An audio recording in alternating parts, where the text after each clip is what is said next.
नवाबी के दौर से आजम युग तक नया इतिहास लिखने को बेताब रामपुर।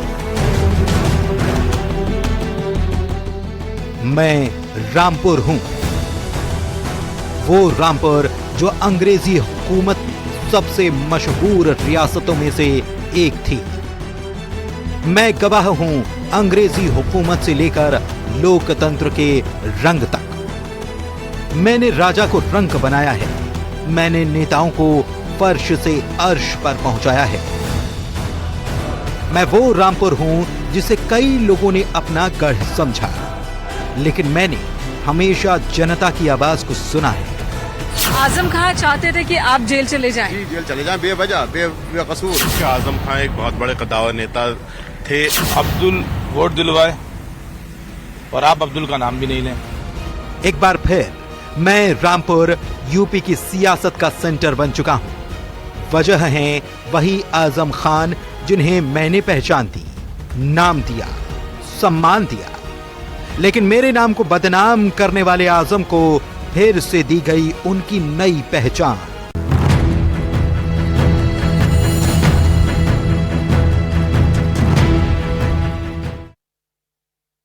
बदजुबानी जिसकी पहचान है, विवादे आजम जिसका उपनाम है, और रामपुर की ये जेल जिसका नया पता ठिकाना, वही है आज के व्यक्ति विशेष।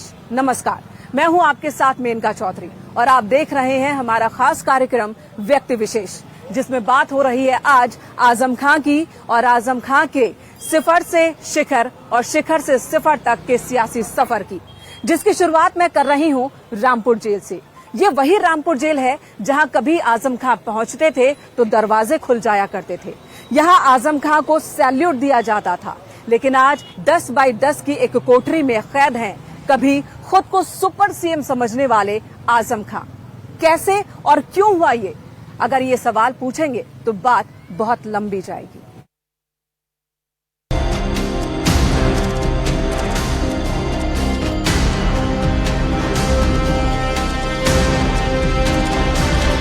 उन्नीस 1970 का दशक, हिंदुस्तान की सियासत कई बड़े उलटफेरों से गुजर रही थी।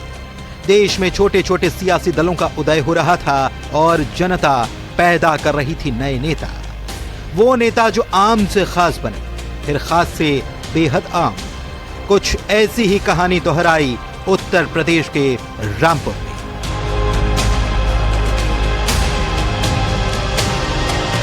रामपुर जो कभी अपनी दो चीजों के लिए देश में मशहूर था, एक तो रामपुर का चाकू और दूसरा रामपुर के नवाब। नवाबी तो रही नहीं, लेकिन मेरे पीछे जो नूर महल आप देख रहे हैं, यही वो महल है जहां से नवाब पूरे रामपुर पर हुकूमत चलाया करते थे। लेकिन एक वक्त आया जब महल के अंदर रहने वालों को एक लड़के ने चुनौती दी, ललकारा। उस लड़के का नाम आजम खां।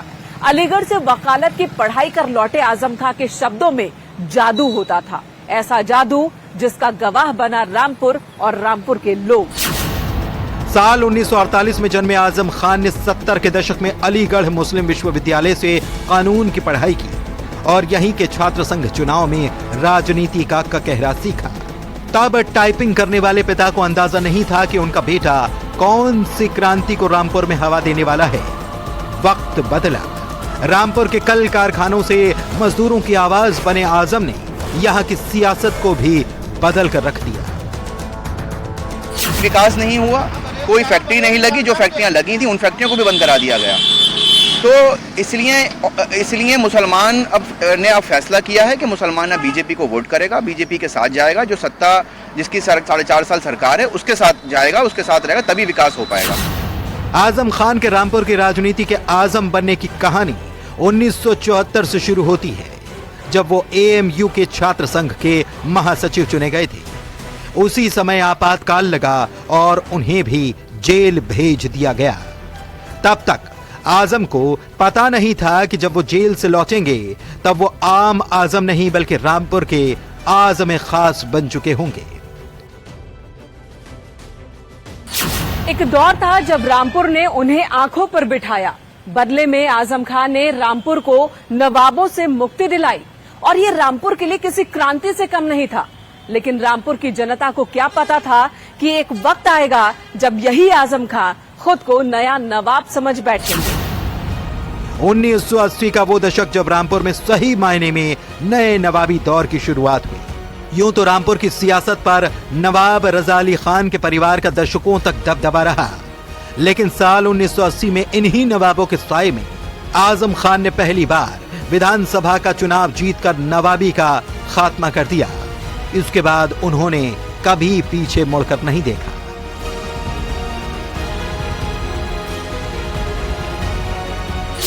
रामपुर के गली गली में आपको आजम खां उनके परिवार का नाम शिलापट्टों पर देखने को मिल जाएगा। इस वक्त मैं खड़ी हूं मुमताज पार्क के गेट के सामने। मेरे पीछे जो गेट है मुमताज पार्क का है। मुमताज जो कि आजम खां के पिता का नाम, और इस पार्क का नाम भी पहले मुमताज पार्क ही था, लेकिन अब ये नाम बदल गया है। 2013 का ये शिलापट आपको नजर आ रहा है, जब माननीय मोहम्मद आजम खां ने इसका जीर्णोद्धार करवाया था। माननीय अजहर अहमद खां तब अध्यक्ष थे नगर पालिका के रामपुर के, उन्होंने इसका उद्घाटन किया था। लेकिन आज इस पार्क का नाम बदल चुका है। अब इस पार्क का नाम क्या हो गया है, ये आपको इस दूसरे शिलापट पर देखने को मिल जाएगा। तो इस तरह से आपको जगह जगह आजम खां उनके परिवार के नाम दिखेंगे, लेकिन बदलते रामपुर में ये नाम, ये शिलापट भी बदल रहे हैं।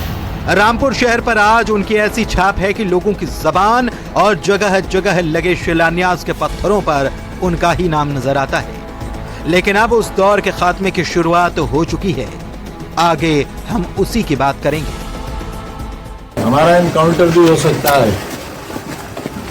आप लोग, कुछ भी हो सकता है।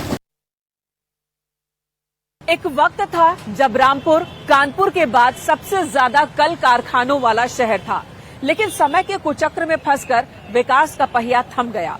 बीते दशक रामपुर को एक ऐसी पहचान मिली जो कोई भी शहर नहीं चाहता होगा, और यही वजह है कि रामपुर की जनता अब बदलाव की बात कर रही है।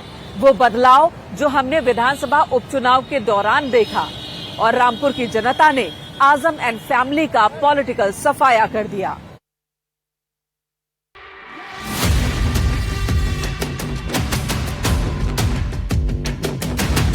उसकी असलियत समझने में आपको 17 बरस लगे। मैं 17 दिन में पहचान गया कि इनके नीचे का जो वो खाकी रंग का है।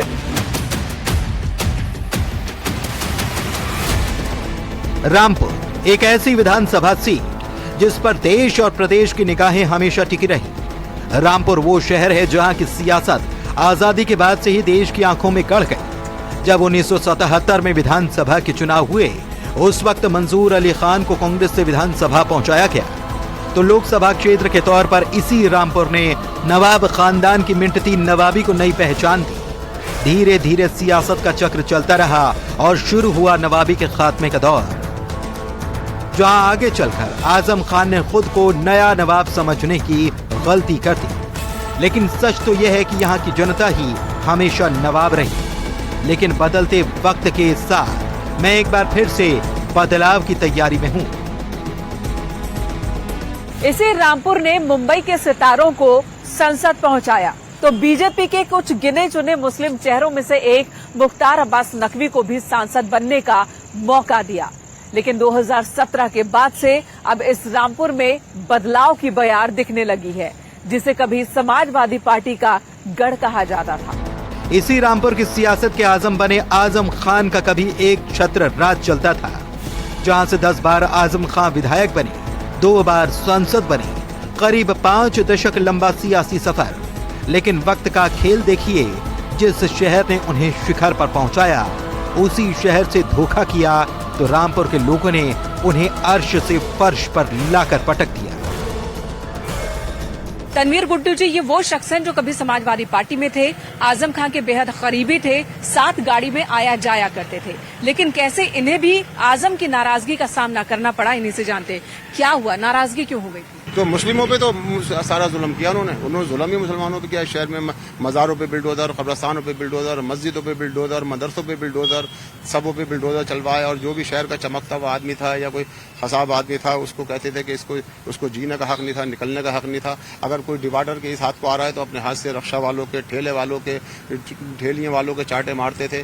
जब्ती खेतों पे बिल्डोजर चला दिया, आज तक मुआवजा लेने नहीं दिया। आजम खान अपने बेबाक अंदाज, बदजुबानी और अक्खड़पन के लिए पहचाने जाने लगे।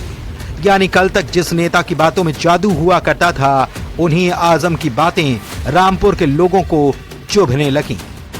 उत्तर प्रदेश की सियासत में जुर्म की बिसात बहुत बड़ी है, इसकी मिसालें भी अक्सर मिल जाती हैं। लेकिन बात जब आजम खां, उनकी सियासत और जुर्म की होती है तो मामला थोड़ा पेचीदा हो जाता है।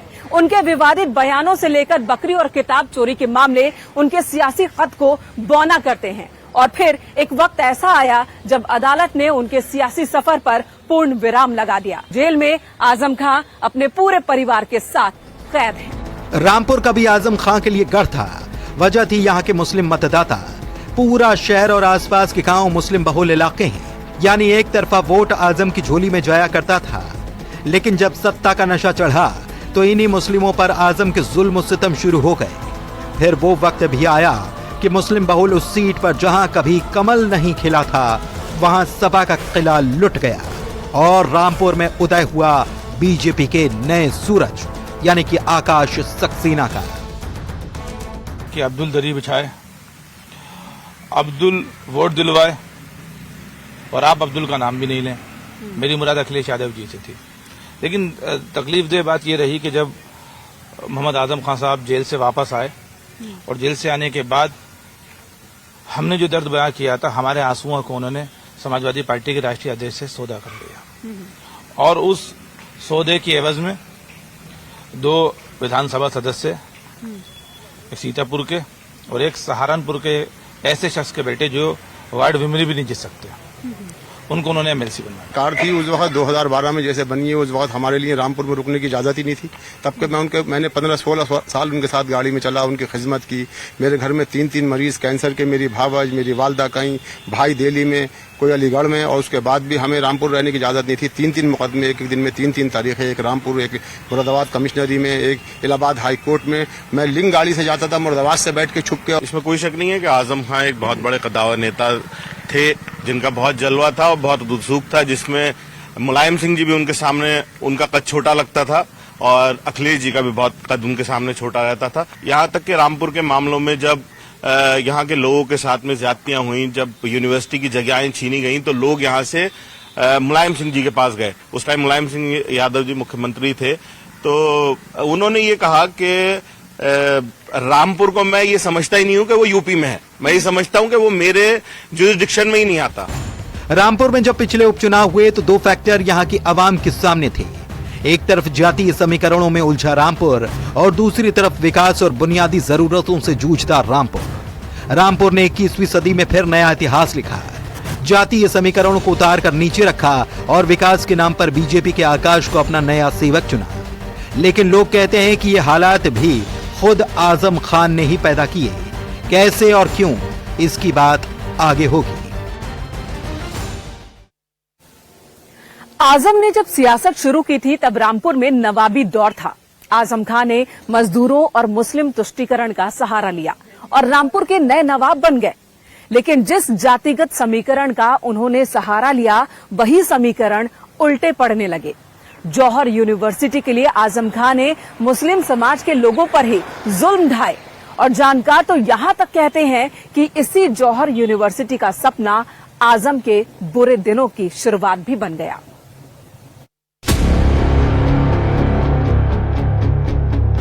योगी जी ने मेरे बच्चों के पानी का कनेक्शन क्यों काट दिया?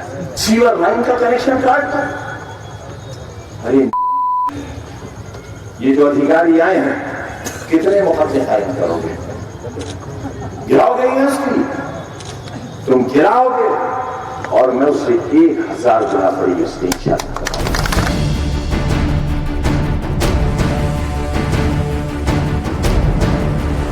आजम खान सियासत में जितने नाटकीय ढंग से उभरे थे, उनके पतन की कहानी भी उतनी नाटकीय है। स्वार में मुलायम सिंह यादव कुछ नहीं करा सके, वहां नहीं समझता। कनाडा में उनकी ताकत कहां चली गई, शाहबाद में कहां चली गई, मिलक बिलासपुर में कहां चली गई, ये कैसे मुलायम सिंह यादव थे जो सिर्फ रामपुर शहर तक तो अपनी मर्दानगी दिखा सके, बाकी पूरे जिले और पूरे उत्तर प्रदेश में उनकी सियासी। साल 2003 में मुलायम सिंह जब उत्तर प्रदेश के मुख्यमंत्री बने तो आजम खान को संसदीय कार्य, शहरी विकास, शहरी रोजगार और जल आपूर्ति जैसे अहम मंत्रालयों से नवाजा गया। यही वो दौर था जब आजम खान ने रामपुर में नए सिरे से नवाबी शुरू की। ये बदला हुआ शेर अपनी जिंदगियों में उतार कर लेकर जाना, यकीन हो महकम और अमल पे हम, यकीन हो महकम और अमल पे हम, जमीन भी मिलती है और आसमां भी मिलता है।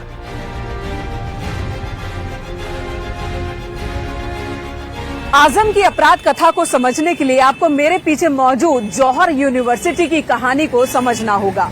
इसकी एक एक दीवार को आजम ने विवादों के ईंट पर तैयार किया है। साल 2003 में मंत्री बनने के बाद आजम खान ने सबसे पहले जौहर अली ट्रस्ट का गठन किया।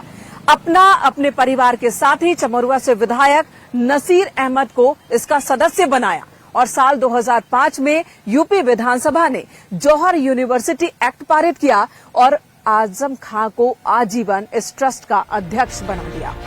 इसके एक साल बाद 2006 में मुलायम सिंह यादव यूनिवर्सिटी की बुनियाद का पत्थर रख खुद रामपुर पहुंचे थे। जौहर यूनिवर्सिटी की कहानी हम इसलिए सुना रहे हैं क्योंकि आगे चलकर यही यूनिवर्सिटी आजम खान के लिए सबसे बड़ी मुसीबत बनी।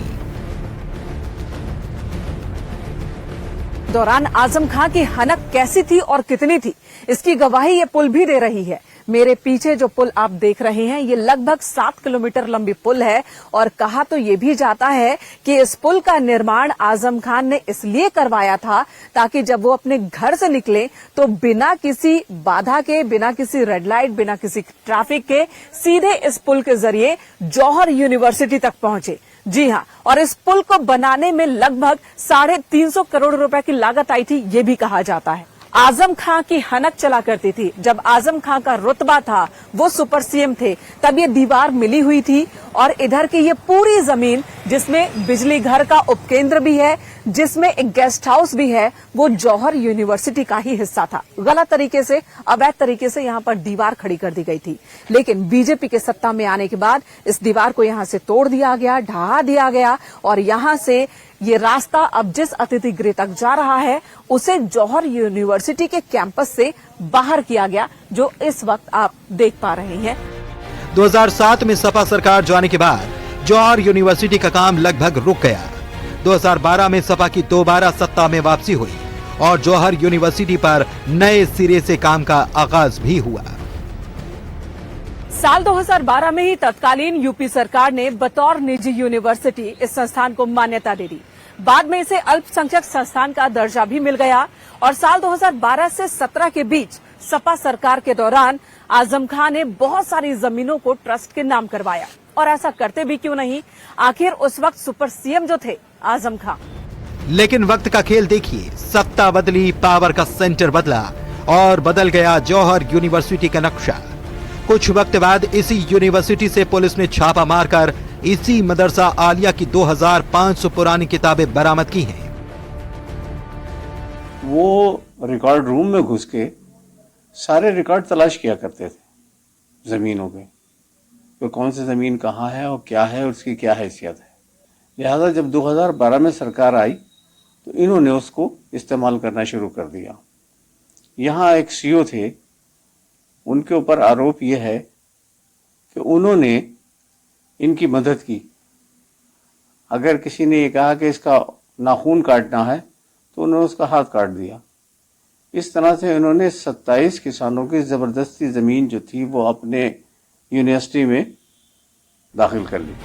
2017 के बाद ही आजम खान के सितारे गर्दिश में जा चुके थे, लेकिन 2019 के बाद आजम खान पर मुकदमों का सिलसिला शुरू हुआ तो फिर रुका ही नहीं। रामपुर में आजम खान पर कुल 88 मुकदमे दर्ज हैं। इनमें से 22 एफआईआर महज 9 दिनों में दर्ज की गई। वाकया है साल 2019 का। 12 से 20 जुलाई के बीच कुल 22 एफआईआर रामपुर के इसी अजीम नगर थाने में दर्ज की गई और एफआईआर दर्ज करने का वक्त रात का रखा गया। कभी रात के 11:30 बजे तो कभी रात के 2:19 पर और कभी सुबह 6 बजे एफआईआर दर्ज की गई। 2018 के बाद आजम खान पर एफआईआर का सिलसिला शुरू हुआ तो बकरी चोरी से लेकर भैंस और पैसे चुराने तक के मामले दर्ज कराए गए। इतना ही नहीं, आजम खान पर किताबें चुराने और शेरों की मूर्तियां चुराने जैसे मामले में भी आजम को आरोपी बनाया गया। देखिए, चोरी का इल्जाम तो एक ऐसा स्कूल जो 60 साल पहले बल्कि उससे भी ज्यादा बंद हो चुका, उसका कई ट्रक मलबा फेंका गया, फिर उसका रेनोवेशन कराया, मैंने ही कराया, और उसमें मासूम बच्चों का स्कूल खोला मैंने, जो घुटनों से चलते हैं उनका स्कूल खोला। जिस यूनिवर्सिटी की लाइब्रेरी में इन किताबों का होना बताया गया है, वो मोस्ट मॉडर्न यूनिवर्सिटी की लाइब्रेरी है जहां इस्लामिक तालीम नहीं दी जाती। 2017 में जो कहानी शुरू हुई थी उसमें अहम मोड़ आया 2023 में। अब वक्त था आजम खान पर दर्ज मामलों पर फैसलों का। इन्हीं में से एक था भड़काऊ बयान का मामला। अब कोर्ट ने आजम खान को इसी मामले में 3 साल की सजा सुनाई है। यानी बेटे को विधायक बनाने का लालच पूरे परिवार की सियासत को ले डूबा। Bureau report, news 18। Azam Khan UP की सियासत में एक ऐसा बदनाम नाम जिसकी जब भी जुबान खुली कुछ न कुछ बवाल जरूर मचा। आजम खान के सियासी इतिहास में ऐसे ऐसे विवादित बयानों के पन्ने हैं जिन्हें आज भी सुना जाए तो सियासत भी शर्मा जाए, लेकिन आजम खान को अपनी बयानों पर कभी शर्म नहीं आई। चलिए चलते चलते आपको सुनाते हैं आजम खान के बदजुबानी वाले कुछ बयान। योगी जी ने मेरे बच्चों के पानी का कनेक्शन क्यों काट दिया? सीवर लाइन का कनेक्शन काट। अरे ये जो अधिकारी आए हैं, कितने मुकदमे कायम करोगे? गिराओगे यूनिवर्सिटी, तुम गिराओगे और मैं उससे 1000 गुना बड़ी उसकी इच्छा बाद में मुलायम सिंह यादव कुछ नहीं करा सके, वहां नहीं समझता। कनाडा में उनकी ताकत कहां चली गई, शाहबाद में कहां चली गई, मिलक बिलासपुर में कहां चली गई? ये कैसे मुलायम सिंह यादव थे जो सिर्फ रामपुर शहर तक तो अपनी मर्दानगी दिखा सके, बाकी पूरे जिले और पूरे उत्तर प्रदेश में उनकी सियासी। साल 2003 में मुलायम सिंह यादव जब उत्तर प्रदेश के मुख्यमंत्री बने तो आजम खान को संसदीय कार्य, शहरी विकास, शहरी रोजगार और जल आपूर्ति जैसे अहम मंत्रालयों से नवाजा गया। यही वो दौर था जब आजम खान ने रामपुर में नए सिरे से नवाबी शुरू की। ये बदला हुआ शेर अपनी जिंदगियों में उतार कर लेकर जाना, यकीन हो महकम और अमल पे हम, यकीन हो महकम और अमल पे हम, जमीन भी मिलती है और आसमां भी मिलता है। सबसे पहले मौलाना अली जौहर ट्रस्ट बनाया गया। इस ट्रस्ट में आजम खान, उनके परिवार के लोगों के अलावा चमरुआ से विधायक नसीर अहमद को सदस्य बनाया गया।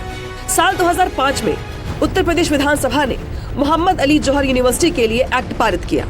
इस एक्ट में कहा गया कि आजम खान आजीवन इसके वाइस चांसलर बने रहेंगे।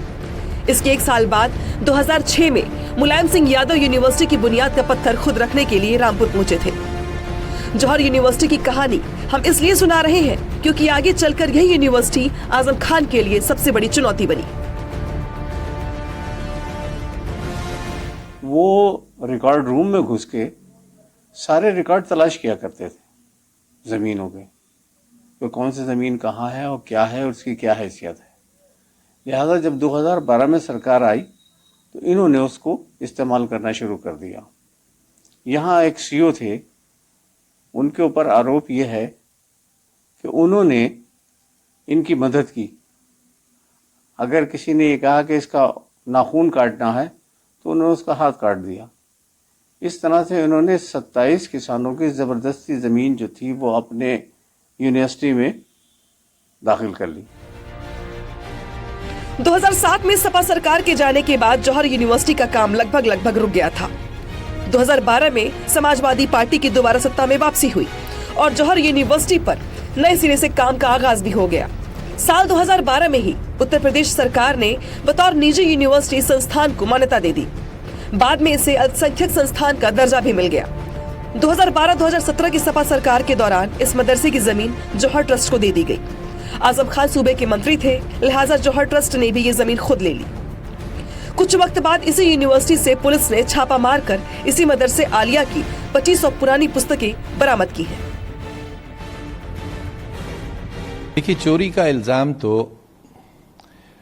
एक ऐसा स्कूल जो 60 साल पहले बल्कि उससे भी ज्यादा बंद हो चुका, उसका कई ट्रक मलबा फेंका गया, फिर उसका रेनोवेशन कराया, मैंने ही कराया, और उसमें मासूम बच्चों का स्कूल खोला मैंने, जो घुटनों से चलते हैं उनका स्कूल खोला।